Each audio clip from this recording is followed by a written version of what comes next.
Chers concitoyens, mesdames et messieurs, le 1er octobre de chaque année, le monde entier célèbre la Journée internationale des personnes âgées.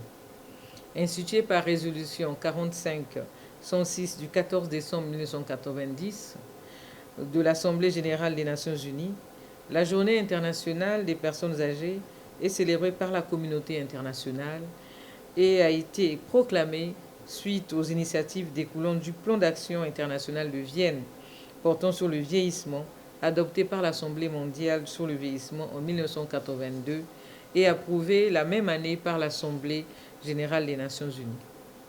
Célébré pour la première fois le 1er octobre 1991, son but est de rappeler que les droits des personnes âgées sont indissociables des principes énoncés par l'Organisation des Nations unies.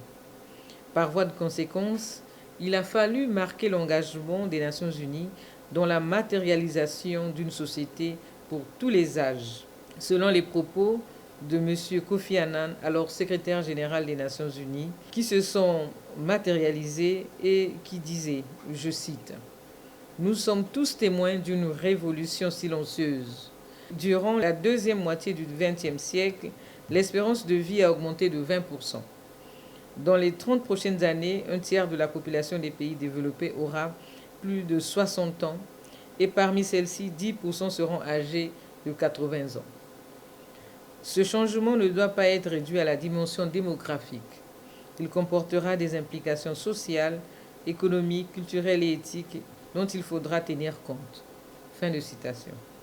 Mesdames et messieurs, la célébration de la Journée internationale des personnes âgées de cette année coïncide avec la pandémie à coronavirus Covid-19 qui sévit dans le monde entier et a eu un impact dévastateur sur les personnes âgées. En effet, les adultes de 60 ans et plus représentent la plus grande part des cas signalés d'hospitalisation, d'admission aux soins intensifs et de décès associés au Covid-19. En République du Congo, selon le rapport du 26 septembre 2020, la part des personnes âgées de 60 ans et plus atteintes du Covid-19 est de 8%. Elle représente 43% des décès enregistrés.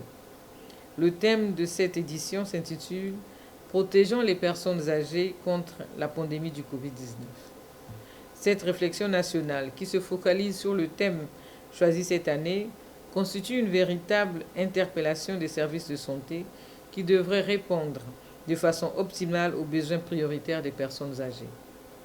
Le gouvernement de la République, par le biais des services sociaux, continuera à ne ménager aucun effort pour protéger les personnes âgées afin d'atteindre les objectifs d'une vieillesse digne et participative, couplée au renforcement des droits de cette couche de population vulnérable.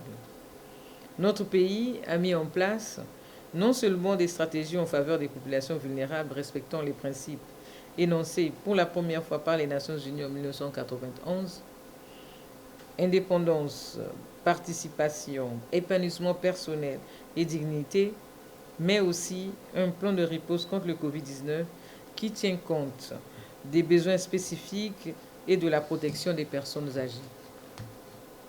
Mesdames et messieurs, à l'occasion de la célébration de la Journée internationale des personnes âgées du 1er octobre 2020, le gouvernement de la République, sous la clairvoyance de son Excellence M. Denis Sassou Nguesso, président de la République, chef de l'État, et le leadership du Premier ministre, chef du gouvernement, réaffirme son engagement à soutenir les investissements à l'actif des personnes âgées.